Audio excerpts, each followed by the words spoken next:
Hello दोस्तों, काफ़ी दिनों तक मैं इस चैनल पे आया नहीं। मैं बिज़ी था बीच में अपने अलग अलग काम की वजह से। तो बहुत सारे लोगों ने मुझे कहा कि आप वीडियो बनाइए, आप क्यों नहीं बनाते। तो मैं भी कंसिडर कर रहा था उनकी बातों को, लेकिन आज मैं फाइनली सोचा कि कुछ ऐसे टॉपिक्स हैं जिन पे वीडियो बनाने बहुत ज़्यादा ज़रूरी है। तो हम आज उन्हीं टॉपिक्स पे बात करेंगे, और उनमें से एक जो सबसे इम्पॉर्टेंट टॉपिक है कि आखिर माँ बाप का क्या रिएक्शन होता है जब उनके बच्चे को अच्छे मार्क्स नहीं आते। ये बहुत इंपॉर्टेंट टॉपिक है, और इसमें मैं बताने की कोशिश करूँगा उन तमाम पेरेंट्स को कि what should be the approach, कि after seeing your child's result तो आपका अप्रोच क्या होना चाहिए। सबसे बड़ी चीज़ ये होती है कि गार्जियन या पेरेंट्स अपने बच्चे से ये चाहते हैं कि उनके बच्चे एक पर्टिकुलर नंबर लेके आए, ठीक है। यानी कि एटलीस्ट कोई गार्जियन का ये रहता है कि 80% लेके आए, कोई गार्जियन कहता है कि 90% ले आए, किसी का ज़्यादा भी रहता है, किसी का ये होना चाहिए कि नहीं मेरा बच्चा एटलीस्ट फर्स्ट रैंक लेके आए। तो बेसिकली अलग अलग गार्जियन का ना अलग अलग एक्सपेक्टेशन होता है अपने बच्चे से। इसी हिसाब से वो एक्सपेक्ट करते हैं कि मेरे बच्चे को एटलीस्ट इतना नंबर तो आना चाहिए, ठीक है। उनकी बातें भी अपनी तरफ सही है, हो सकता है कि वो अपनी जगह बातें सही कर रहे होंगे, लेकिन मैं एज ए स्टूडेंट को भी एक बात कहना चाहता हूँ कि गार्जियन को एक एक्सपेक्टेशन तो रखना चाहिए अपने बच्चों से।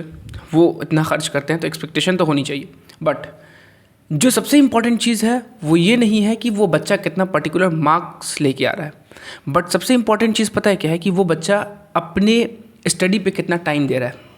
कितना मार्क्स लेके आ रहा है that is not important, but कितना टाइम दे रहा है। देखो, आप हर इंसान का एक लेवल होता है, उस लेवल से ज़्यादा इंसान नहीं कर सकता, बट एटलीस्ट जो तुम्हारा लेवल है उसमें तो तुम पूरा कर सकते हो ना।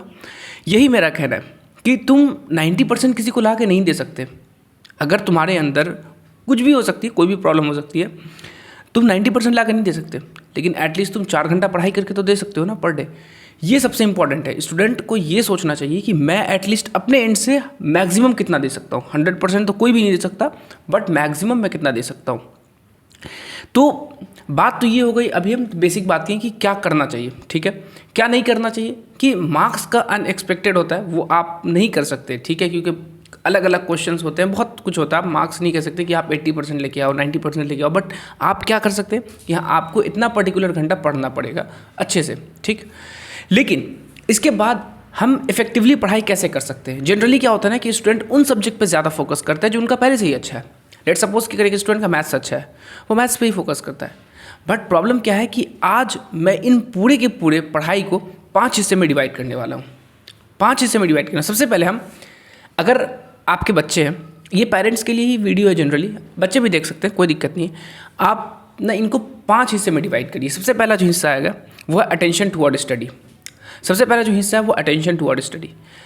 एक बच्चा पढ़ रहा है, ठीक है, मैं पढ़ाने टाइम बच्चों को ऑब्जर्व किया हूँ कि बच्चा कितना अटेंटिव है। टीचर को तो सारी चीज़ें आती है, सारी चीज़ें का मतलब है कि जो पर्टिकुलर टॉपिक वो पढ़ा रहा है उसको तो वो आता है, लेकिन स्टूडेंट उसमें से कितना ग्रैब कर पा रहा है। उसके लिए सबसे ज़रूरी क्या है कि उस बच्चे का अटेंशन कैसा है। उस बच्चे का अटेंशन कैसा है। अगर उसका अटेंशन सही है, अगर वो सही से अटेंटिव है क्लास में, तो उसके हिसाब से स्टार मिलने चाहिए।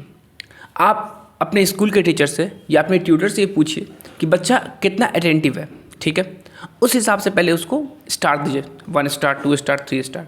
अगर आपको यहाँ पे प्रॉब्लम है तो बच्चा अगर अटेंटिव नहीं रहेगा तो ऑब्वियसली ये बात क्लियर है कि उसको टॉपिक सही से समझ में नहीं आएगा, और अगर उसको टॉपिक सही से समझ में नहीं आएगा तो एग्जाम में गलती करके आएगा, ठीक है। सबसे पहली जो चीज़ आपको ध्यान देनी है वो अटेंशन टुवर्ड्स स्टडी। स्टडी के तई उसको अटेंटिव रहना पड़ेगा, 100% फोकस्ड रहेगा। जैसे टीचर पढ़ा रहे और वो बच्चा हाथ में कुछ लिया हुआ है या खेल रहा है, तो ये इस तरीके से पढ़ाई नहीं होती। नेक्स्ट जो है वो रीडिंग स्किल्स। रीडिंग स्किल्स में क्या होता है कि जैसे अभी आप जितने भी स्टूडेंट देख रहे होंगे, ज़्यादातर की भले वो इंग्लिश बैकग्राउंड नहीं होता है कि स्कूल में इंग्लिश बोलने का सिस्टम नहीं होता है, but most of the books जो होती है वो हमारी इंग्लिश में होती है। तो इंग्लिश अगर आपका बच्चा सही से नहीं पढ़ पाएगा तो ऑब्वियसली उसको चीज़ों को पढ़ने में ही दिक्कत होगा। जब चीज़ों को पढ़ने में दिक्कत होगा तो मेमोराइजेशन में भी दिक्कत होगा। तो अगर आपके बच्चे नहीं पढ़ पा रहे हैं तो एटलीस्ट आपको क्या करना है ना कि डेली 2 से 3 पेज आपको उसको पढ़वाना है। हिंदी नहीं आ रही है, हिंदी पढ़वाइए। इंग्लिश नहीं आ रही, इंग्लिश पढ़ाइए। इंग्लिश इज़ मोस्ट इंपॉर्टेंट, उसके बिना पॉसिबल नहीं है। क्योंकि याद करने के लिए ना सबसे पहले क्या ज़रूरत है कि वो बच्चा उस चीज़ को पढ़े, ठीक है। तो पढ़ने आना चाहिए, ठीक है। अगर आपके बच्चे को बिल्कुल भी पढ़ने नहीं आ रहा है तो बेसिक से पढ़ाइए। फर्स्ट क्लास में आपके बच्चे हैं, अब उसको नर्सरी का भी नहीं आ रहा है, मतलब वो अल्फ़ाबेट भी सही से नहीं पढ़ पा रहा है, तो पहले उसको वहाँ से पढ़ाना शुरू करो, फिर उसको जो है स्टेप बाय स्टेप आगे बढ़ो। तीसरी चीज़ जो है वो राइटिंग स्किल्स है।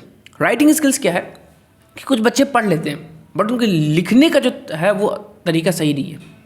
कुछ बच्चे क्या करते हैं कि अगर आप उनके ओवरऑल मार्क्स पे जाएंगे तो उनमें क्या होता है कि वो शॉर्ट आंसर में अच्छा कर लेते हैं, लेकिन जैसे ही टाइम आता है लॉन्ग आंसर का तो उसको उस हिसाब से नहीं लिख पाते। अब अगर 1 नंबर का क्वेश्चन है तो 1 वर्ड भी लिखोगे तो नंबर मिल जाएगा, या 1 सेंटेंस लिखोगे तो नंबर मिल जाएगा।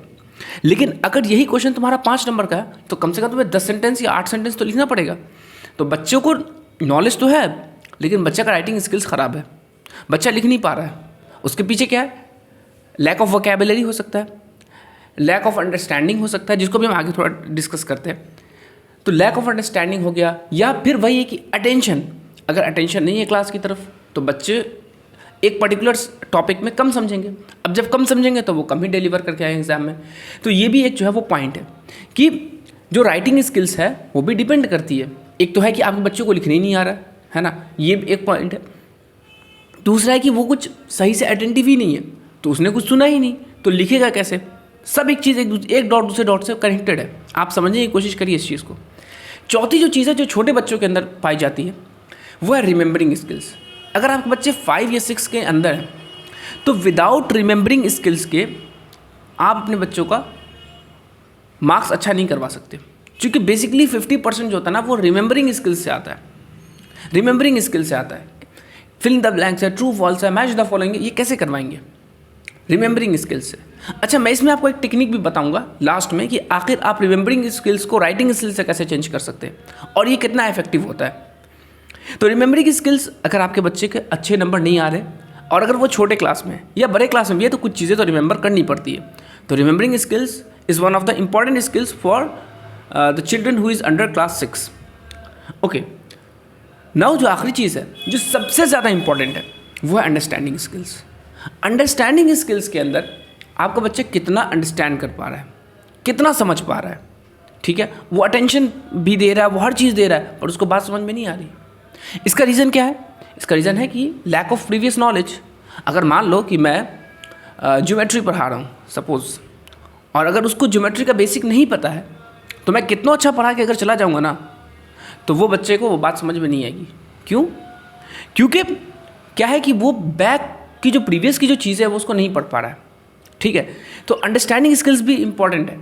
अब अंडरस्टैंडिंग स्किल में जो उसके जो है वो पर्सन टू पर्सन चेंज करता है।